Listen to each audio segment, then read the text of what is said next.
Bienvenue à tous et bonjour. Donc, on m'a demandé de vous dire quelques mots de notre programme dans le domaine de l'énergie. Je suis d'accord avec Laurence que la partie la plus intéressante dans ce genre de réunion, c'est la partie interactive, la partie questions-réponses. Donc, je vais faire court et on a une partie questions-réponses pour chaque intervenant ou après? Ah, d'accord, très bien.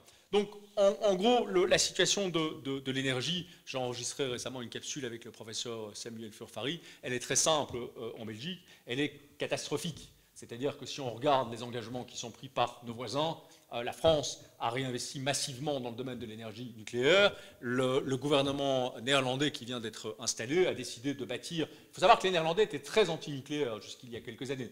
Ils s'étaient déjà mis d'accord pour bâtir 2 nouvelles centrales, on dit réacteurs, mais peu importe. Maintenant, ils se sont mis d'accord pour en faire 4. Donc, c'est un pays qui s'engage également massivement vers le nucléaire. Ici, en Belgique, on a un patrimoine énergétique qui réside dans le chef de 7 réacteurs nucléaires. On a finalement, après, comme vous le savez, maintes péripéties, décidé d'en prolonger 2 sur les 7, ce qui veut dire qu'en l'état actuel de la situation, on va détruire les 5 autres en nous privant de la seule source authentiquement belge d'énergie à bas coût et à bas carbone, pour faire plaisir donc aux écologistes, que nous ayons en Belgique. Ça, c'est la situation actuelle.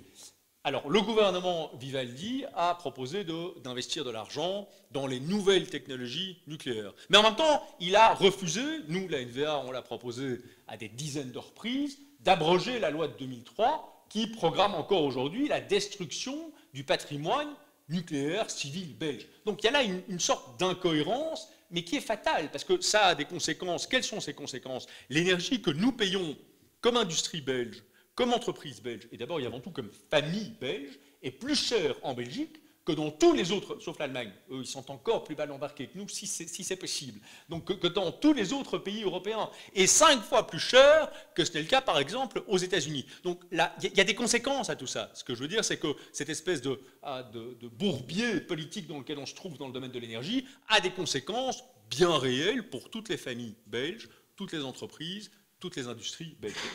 Ce que nous proposons, c'est de prolonger de manière claire tous les réacteurs qui peuvent encore l'être sur le plan technique. Vous savez que quand on coupe un réacteur, il est parfois difficile de le relancer. Donc on va voir ce qu'il est possible de faire, mais nous voulons prolonger un maximum de réacteurs existants. Nous voulons également et nous proposons de réinvestir massivement dans les nouvelles technologies nucléaires qui vont couvrir le monde. Il y a des pays comme la Russie, je vois que monsieur est un connaisseur, comme la Chine, qui aujourd'hui s'engagent et bâtissent massivement dans le nucléaire pour une raison, c'est que c'est une source d'énergie, bas carbone encore une fois, pérenne également, contrairement aux éoliennes et aux photovoltaïques. Et enfin, et naturellement en cohérence avec ce que je viens de vous expliquer, on propose d'abroger une fois pour toutes la loi de 2003. Donc revenir à une politique énergétique qui soit rationnelle et basée sur la science et non pas l'idéologie, en l'occurrence haineuse, des écologistes. Parce que si les écologistes veulent supprimer le nucléaire,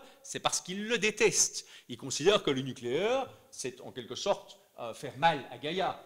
Il y a quelque chose là-dedans de l'ordre de la religion. Donc nous voulons en finir avec cette approche religieuse de l'énergie pour renouer avec une approche basée en sciences de l'énergie. Et deuxième point rapidement, et puis j'en termine,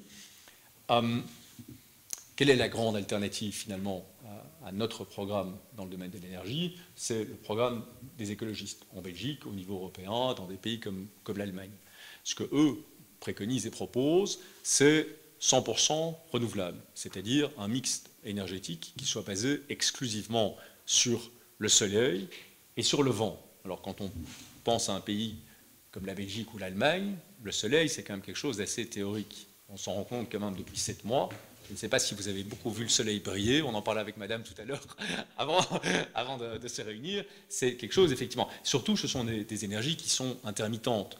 Donc, on ne peut pas stocker dans des délais, en tout cas intéressants, ce type d'énergie. Donc, nous dire que dans l'avenir, on aura une partie de l'électricité qui viendra de ces sources-là, c'est vrai.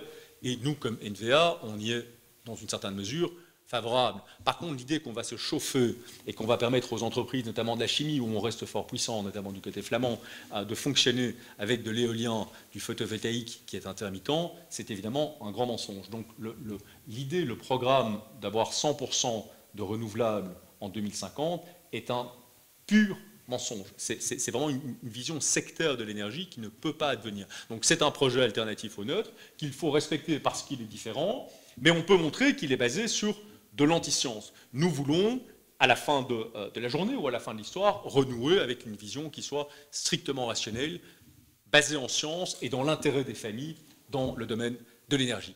J'ai terminé parce qu'on m'a dit de ne pas faire trop long, et donc je vais céder la parole à une pure liégeoise qui est Madame Barbieux.